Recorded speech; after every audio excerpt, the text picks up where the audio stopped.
Hey, campfire crew, let's get it on.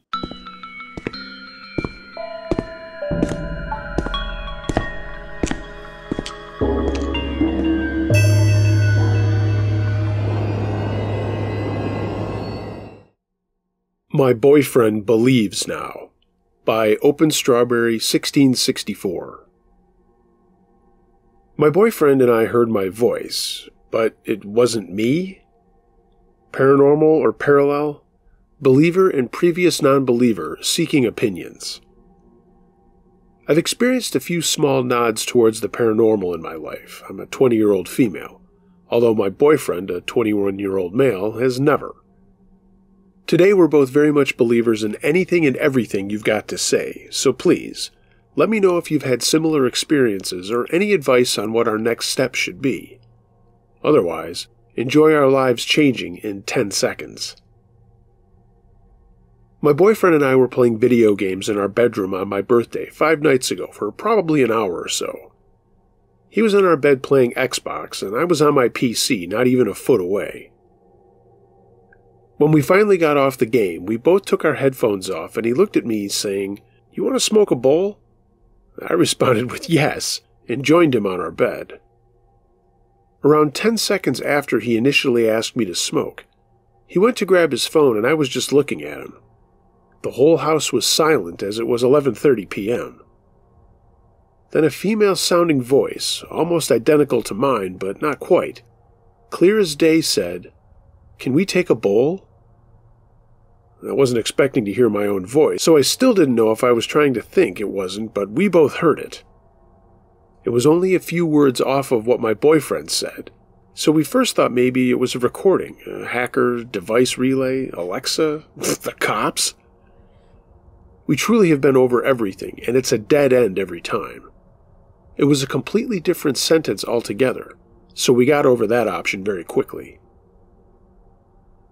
My boyfriend had never believed in any type of alternative universe before this, but it's the only logical conclusion. We're both convinced this was a glitch, and in some other timeline, I said that to him instead. It's happened way too many times. Me saying that exact phrase and exact scenario, even in the same tone. It was the perfect setup to make us question what the actual fuck happened. Was this maybe my past best friend visiting me on my birthday legit wanting to smoke with us? I've been in a hard place ever since she passed November of 22.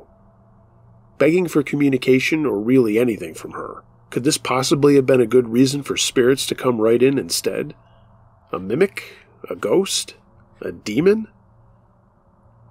We both got immediate chills and left the house to go to my parents. I was hotter than I've ever been in my life that whole night, sweat beading down my face while I had been calm hours earlier. I woke up to a horrible dream of me and my boyfriend in our own bed at home. In the dream, I woke up, rushed to the end of the bed to see a demon figure, and before I could even react, I was awake at my parents' house, drenched in sweat, shaking like a chihuahua. My boyfriend was dead asleep at the time. I couldn't even shake him up for quite a while. I've read about mimics and how they prey on those who are alone by sounding like a loved one, or even yourself. But I have yet to find others like this specific scenario. How come we both heard and then felt the exact same thing? The odds are almost non-existent on the mental or physical health factor because even then my boyfriend and I would have, yes, had similar symptoms, but not hallucinated the same. Fast forward 2 days later. My boyfriend and I had to fly across the country to visit my family. We tried to put this out of our minds the best we could. Unfortunately, I don't think I'll ever live my life the same. I finally let my guard down and thought to myself, nothing can come with me, I'm safe. That was until we saw them.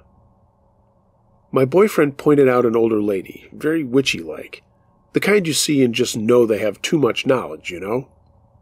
But right in front of her, I pointed out a man, the spitting image of a demon in human form. He had leather and chains and a cloak or cape, dressed in black head to toe. Senpaku eyes, very violent looking. He was only staring at me, in my eyes. I could literally feel it after I looked away. Not just him, though, witchy too, until they had to physically turn their heads to continue looking into me.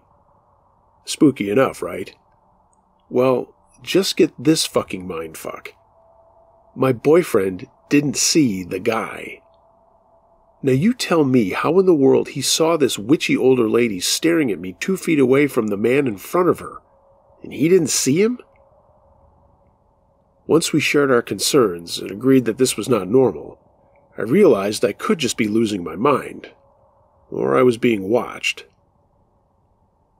The next day we went out to dinner with my family, and I had to use the restroom. I was hesitant because it was scary to me and dark, and I just didn't want to be alone, not even for a piss. I heard my boyfriend joking with my family about how scared I was, so of course I thought he was the one who came up to the bathroom door and said, "Psst." He wasn't. Another thing may be related or not. We just moved into this house 4 months ago. Ever since I've been feeling so drained. No energy. My mood has been erratic at times. Maybe I'm vulnerable? I'm so lost right now, but I'm trying to stay positive. I also want to say that no, we were not just intoxicated or whatever. We didn't even get our bowl on my birthday because it spooked us so much. We have carbon monoxide detectors in every single home in our house. They are on and working and have been thoroughly checked. There's no mold, no leaks, and I appreciate the concerns, but unfortunately, that's not our problem solved here. Let me know what you think. Glitch? Ghost? Mimic? Loved one? Any feedback is greatly appreciated. We are still very jumbled over this and do not quite know what to make of the situation. We're heading home now. I'm about to get on a plane, so wish us luck, and I hope you enjoyed our experience. To be continued. Edit. The first time back to the house after our trip, the garage door opened for us. We ruled out roommates, they were all upstairs. We ruled out electrical problems, everything is working fine and has been checked. And our garage clicker was in our glove compartment. Impossible for us to have bumped it or accidentally pressed it. As soon as we rolled in the driveway, it started opening. If that isn't the biggest "come on in," I don't know what is.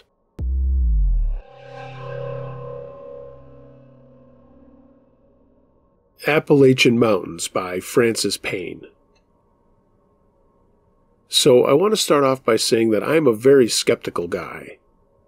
I became an atheist when I was 17, and when my belief in God dissipated, the belief in everything else supernatural went out the window as well. I also want to say that I've lived in Appalachia for all but 4 years of my life, and I'm almost 22.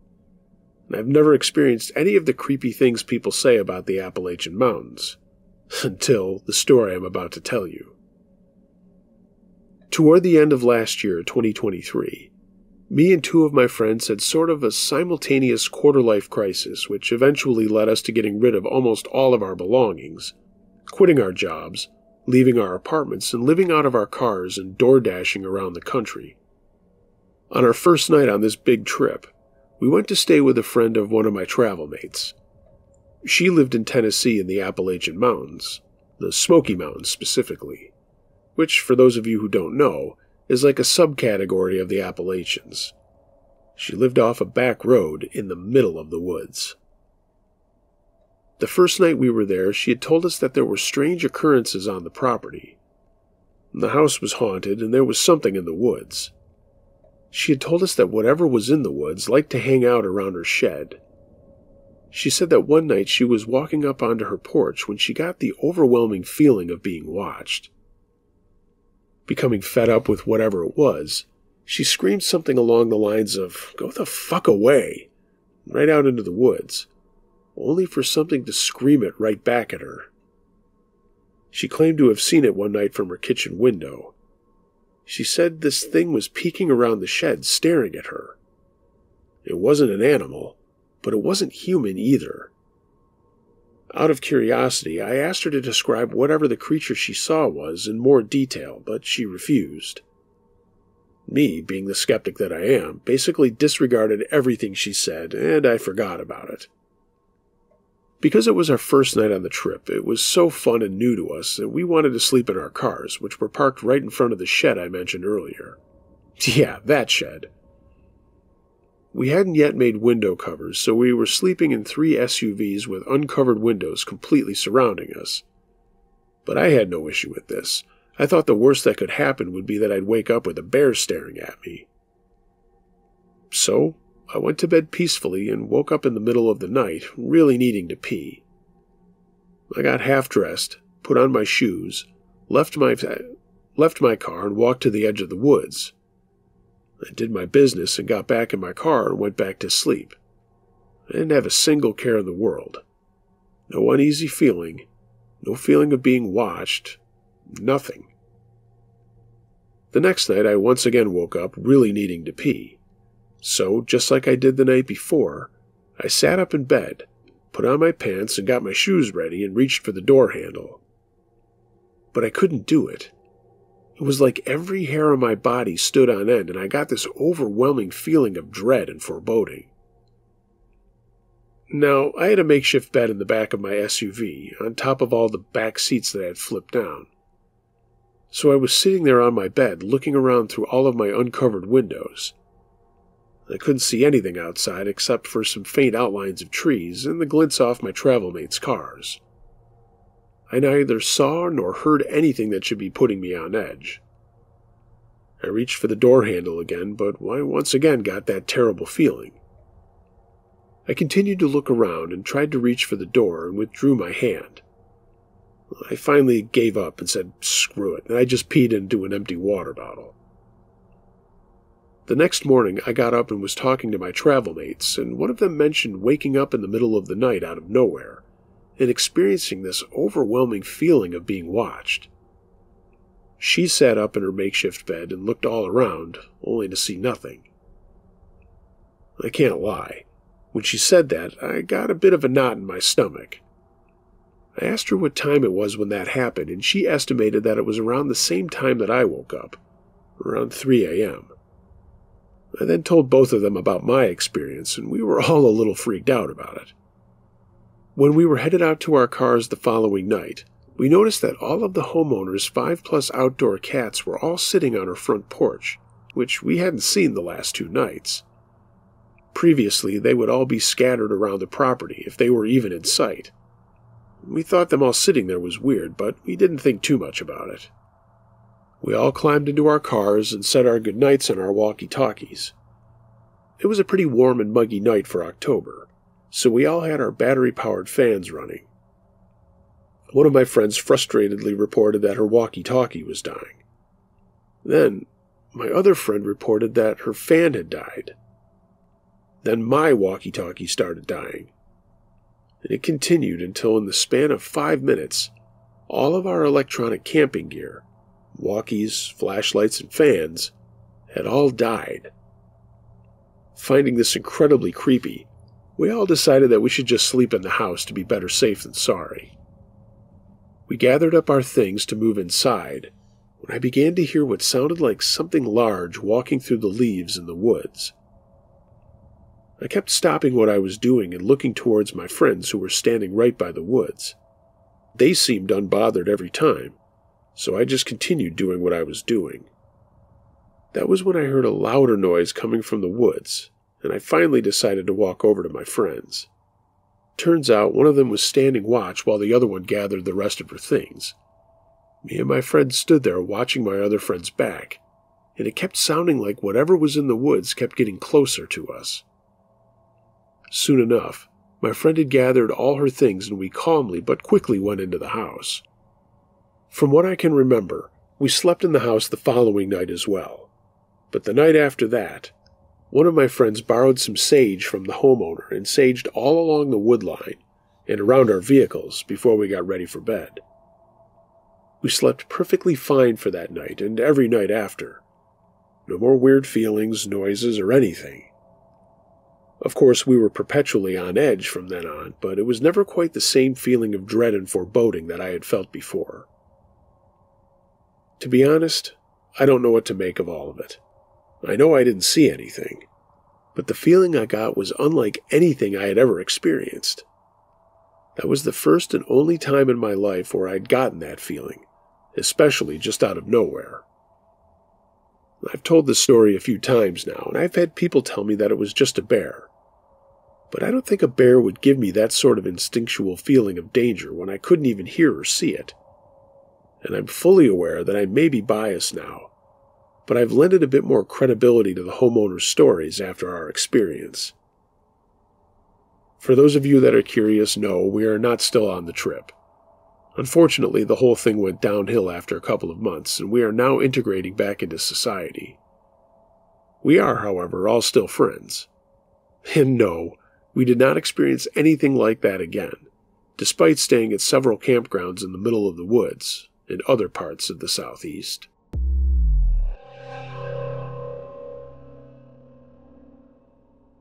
I used to follow people for work, by Scienter18.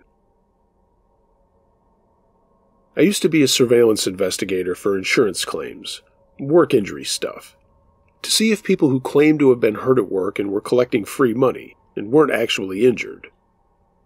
I did this full time for about 10 years. Doing a new case every few days for 10 years, you see a lot of weird shit.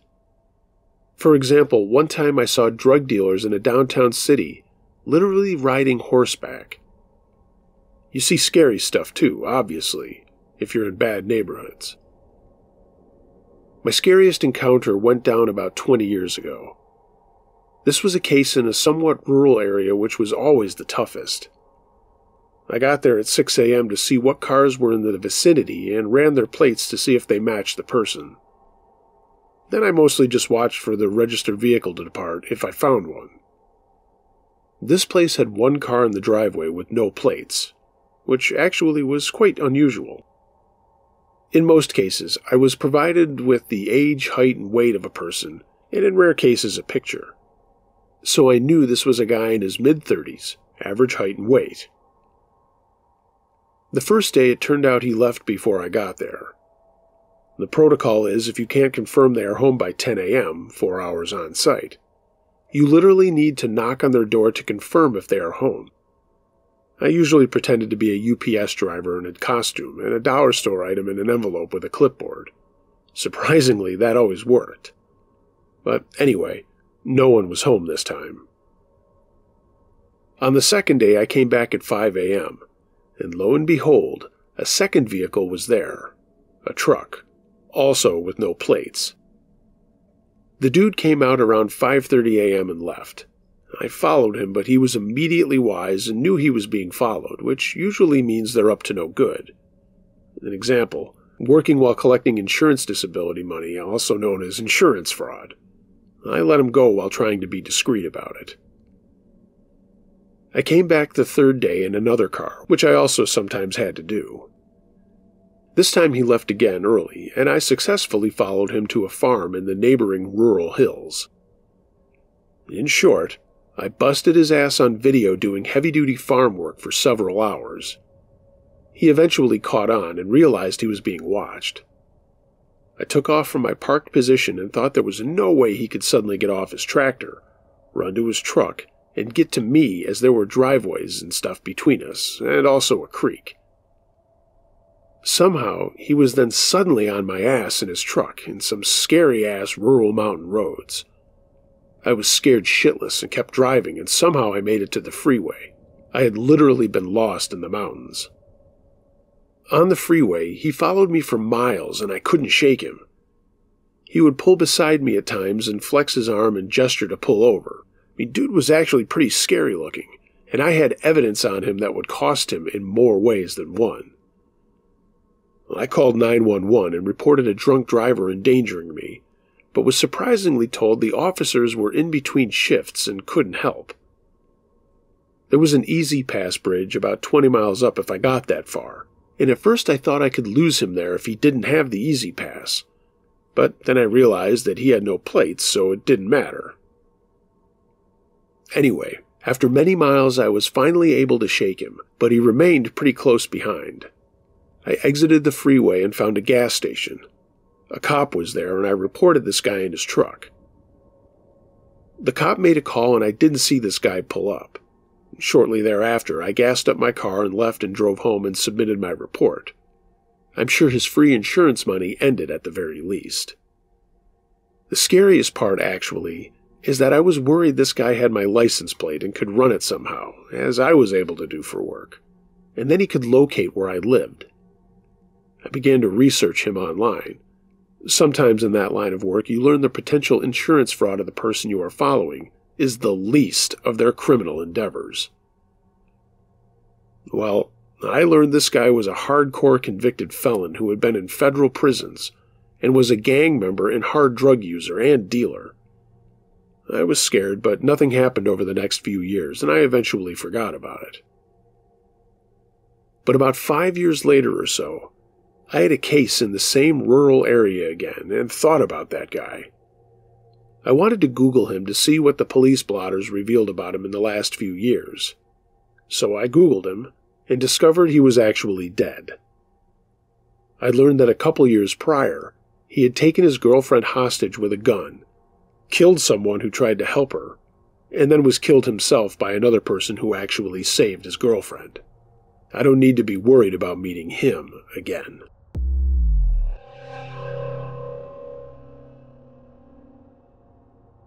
Sinister Smile by Henry. This happened about 40 years ago. I'm 43 now, and since I was so young, I don't remember everything that happened, so the first part I will tell you is what I do remember. The rest is what I was told by my parents. My dad had just been stationed at Fort Huachuca, Arizona, and while we were waiting for military housing, we were staying in a motel. Sadly, I don't know where exactly the motel was, but I assume it was very close to the fort, since that's where my dad had to work. It all started when my mom and I were getting ready to go to the swimming pool there at the motel, when she heard me saying in a loud voice, "Stop smiling at me." I was in her bedroom looking into the open closet, and there on the shelf, I could see a man's face smiling down at me. His eyes were very white as were his teeth, and I remember the smile was very sinister, and I didn't like it. I wasn't afraid of it. I wasn't old enough to understand fear in that way, being only around 2 years old. My mom thought that there was someone in the room and called me to go to the pool with her, so I obediently followed her. She got the manager of the motel to go into the apartment and check it out, but of course nobody was there. After the manager left and we finished our day at the pool, we went back inside and I went into her room again and started demanding that the man stop smiling at me. This time, my mom knew there was no one in the room because they had just checked it, and she came into the room to look. I pointed out the man in the closet, but she didn't see anything. Later, once my dad was back, he looked too, and he couldn't see anything either, even though I clearly could. Thinking I was making a face out of reflections or something they had stored in the closet, they tried moving things around, but I still saw this sinister smile on this man's face. Even my grandparents that came to visit us couldn't see it, but I could still see him every time I went into that room. We moved into our new house on base, and thankfully I didn't see the face there. From this point on, it's only what my parents told me I saw and spoke to them about. One day we had driven to pick my dad up at his office building. It was late, but as I sat in the car, I pointed out a man standing by the office. My mom looked and couldn't see anyone, but it was obvious she was concerned about it and tried hurrying my dad up so we could go home. The last time I saw him, at least that I've been told about, was at a cemetery. My mom and I were walking around this old cemetery in the middle of the day, looking at, I presume, old Civil War graves. And I told my mom, "Look, Mom, that man just fell down." My mom tried looking around, but we were the only two there. I was between 3 and 6 for these stories after the initial motel, though at the motel I could have been close to 3 as we only lived there 3 years.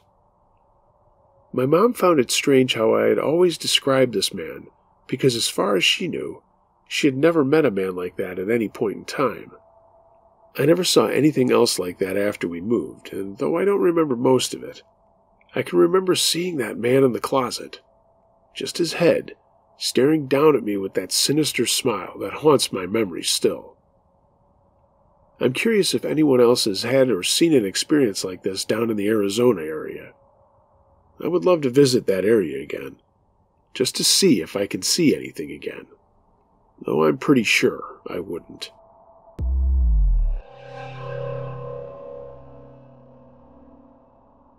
Encounter in the Night by Anonymous. I used to live in Camino, California, and would go up into Desolation Wilderness as often as I could. The trout fishing was really incredible, and it left a wonderful lasting memory with me. Since moving from the area, I hadn't been there in several years. I talked to a friend of mine about going up and camping overnight and doing some stream fishing. He agreed and also invited another friend along for the ride. We got up there in the early afternoon and hiked upstream from Wright's Lake and then set up camp. A couple of hours later, a ranger came by and informed us that we hadn't actually made it into Desolation Wilderness yet, and that we needed to keep hiking for a while. We broke camp, and then the two guys that were with me suggested that we go into Placerville and get a room. Apparently they weren't up to camping and fishing after all. I said no thanks, and I said that I wanted to come up here to do some fishing, not to go party somewhere in town. So they left, and I went up the hill farther. The ranger had suggested a great camping and fishing location, but because it was starting to get later in the afternoon, there was no way I would make it all the way before dark. He gave me a general location of where it could be found and what trails to take to get there. But when most of the area is large and football field size, sheets of granite, the trails are only marked with stacks of rocks, and they are few and far between. I ended up getting lost a bit, but I could hear the stream flowing over rocks to the north of me. I walked on another half-mile or so and located the stream. Below me, about 35 feet down a granite cliff, was a stream that did have a pool in it, right on the tree line. I thought, what a beautiful place that would be to have a campsite, and then picked my way down the steep cliffside. I set up my camp directly next to the pool and also with the tree line and some very dense woods about 6 feet away to the north. The pool was on the east side of me. I started fishing as soon as my tent was back up and had a gorgeous finish to a very nice day. Then, after it got dark, I climbed into my sleeping bag looking to the east to the Crystal Range, I think it's called, and I watched as the glow of a full moon worked its way up over the top of the granite mountains. Once it was over, my day was complete, and I decided to go to sleep. That was around 10:30 p.m. As I started to drift off, I heard what can only be described as a very low rumbling growl. When I go into a wilderness area, especially to a place I know has bears, I always carry a handgun with me. On this occasion, it was a .45 compact. When I heard the growl, it really scared the crap out of me because it was so close. I jumped up with my .45 in hand and looked out at the top of the screen mesh on the tent. I could see a dark mass about 4.5 feet tall right at the edge of the tree line, 6 feet from my head. I yelled some really loud obscenities and started climbing out of my tent. Once I was clear of the door, I brought up my pistol and fired into a dead tree a few feet away from what I thought was a big black bear. As soon as the pistol went off, this thing turned and ran back into the brush.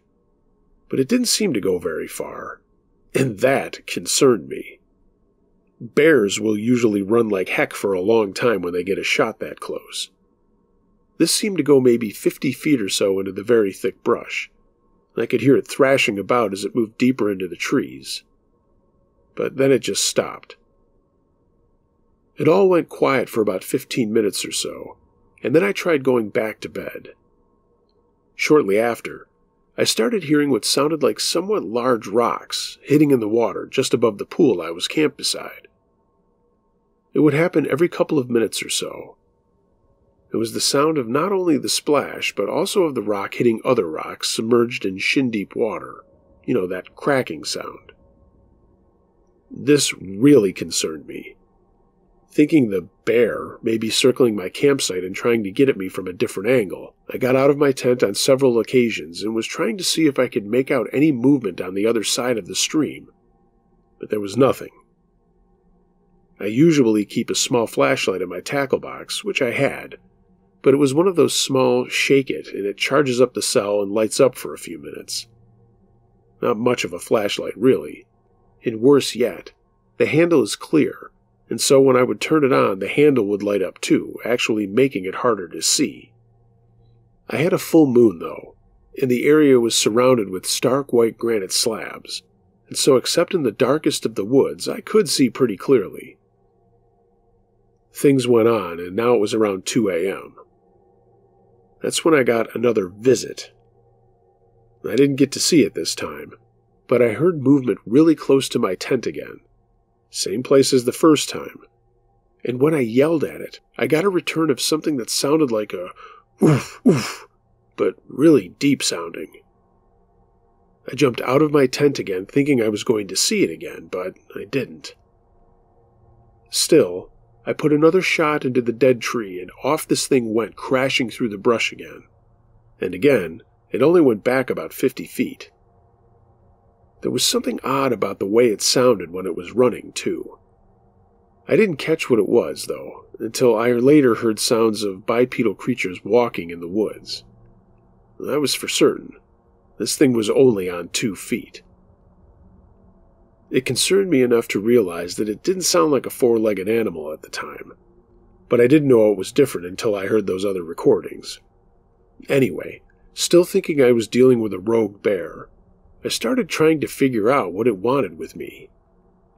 Was I camped on its trail to the water? Was it used to finding food in tents? Desolation is a very high-traffic place.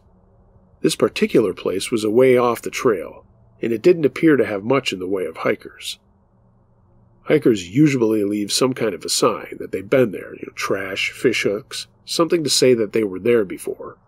But this place was very clean, so I decided to take my sleeping bag out of the tent and move over to the middle of this big slab of granite that I was on. There was about a 4-foot-tall ledge facing the woods where all the activity was going on, but now the tree line was about 50 feet away and not 6. I figured this would give me some advanced warning if I got charged. The rocks kept flying, and I kept trying to sleep with one eye open, hoping the sun would come up soon, and checking my watch all night long. Then she showed up. It was 4:40 a.m., and something woke me. I heard movement at the tree line again, and I looked to where it had all started from. I didn't see anything, but then I looked at my tent. Standing right next to my tent was the creature. My tent was about 4 feet tall, maybe a little less, and what I saw was more than twice as tall. At first I couldn't see any features, just the outline. And then it took a couple of steps towards me, and I almost peed my pants right there. I picked up the .45 and took a shot off to the left of it. It stopped and looked at me, and then it started walking towards me again. It was very fast. I don't mean that it was running, it's just that the steps were so big, the distance closed very fast. Had it been a bear, I would have shot it immediately, but honestly, I don't think my .45 would have been able to stop it. One shot would definitely not kill it or stop it in its tracks. Then, as it was approaching me, I took another shot, but this one much closer. I could see it very clearly at this point, and yes, this time, I did pee my pants. The second shot made her stop again, and then she took off running to the northwest through an area of mostly granite slab, dotted with scrub pine. That was the last time I saw her. She ran out of sight at great speed, and I stayed up the rest of the night until it got light enough for me to hike back towards Wright's Lake to the southwest. For the remainder of the darkness, I pretty much stayed put with the ledge to my back and my gun in my hand, shaking in my skin.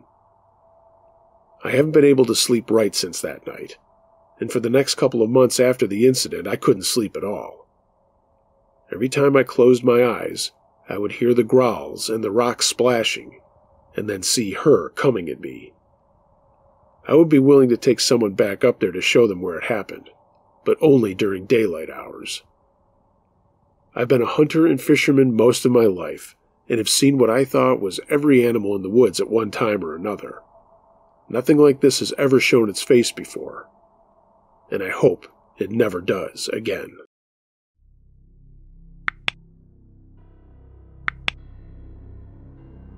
Hey gang, thanks for listening to this episode of Uncle Josh's True Scary Stories.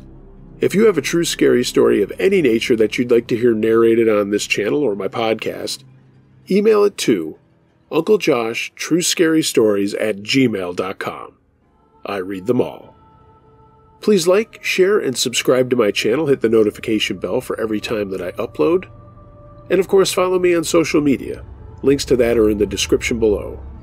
If you'd like to take your support a step further, find a link to my Patreon in the description, and go to my storefront on tpublic.com. There's a link down there for that too.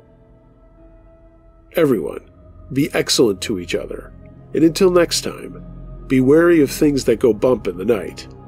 It could be anything. A ghost, a monster, or the guy next door.